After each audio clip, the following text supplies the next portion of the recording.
In the mid-1800s, Maxwell predicted the existence of radio waves. However, it wasn't until about 1904 that modern electronics was developed and we could start doing some real things. In 1904, the first vacuum tube was invented.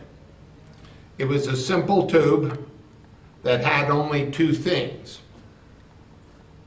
It had a cathode and an anode. They called it a diode. We still have diodes in electronics today, even in solid state, but the first diode was actually a vacuum tube, and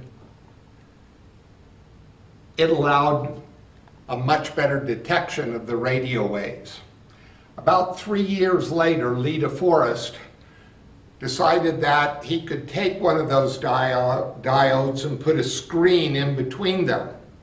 And this screen could affect the amount of electrical current going through the tube by making it slightly positive or negative, or strongly negative or strongly positive, etc.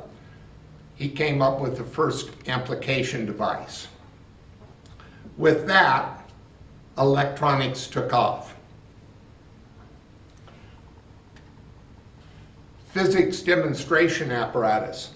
This is actually a demonstration apparatus that if we stick a long rod in here and a long rod in here, will actually produce radio waves.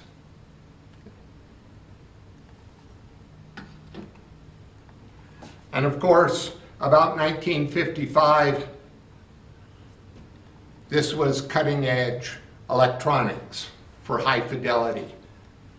It's a single channel amplifier because stereophonics did not come until 1957.